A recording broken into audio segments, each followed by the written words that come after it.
Homer and Burns were reporting problems at the nuclear plant, but Burns shocked Homer with an electric eel. That evening, Homer vented his frustration at the bar, and his friends encouraged him to get revenge. The next day at work, Homer lit a paper bag, planning to leave it at the door for Burns to step on. The bag burned a corner before he remembered it was Lisa's college fund. He quickly stomped it out. Sir, we could be in real trouble here.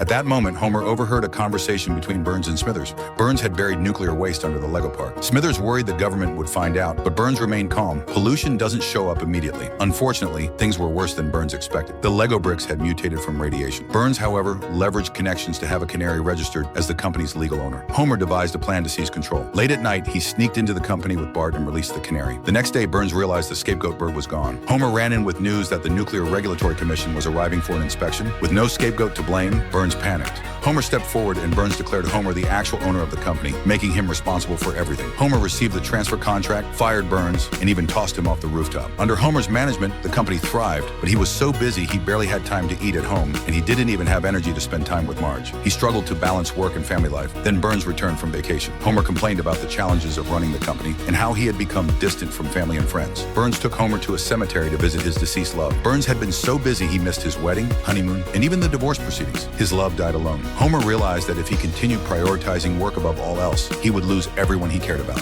He decided to return the company to Burns, but Burns shot at him, declaring that anyone who dared cross him would end up in the grave.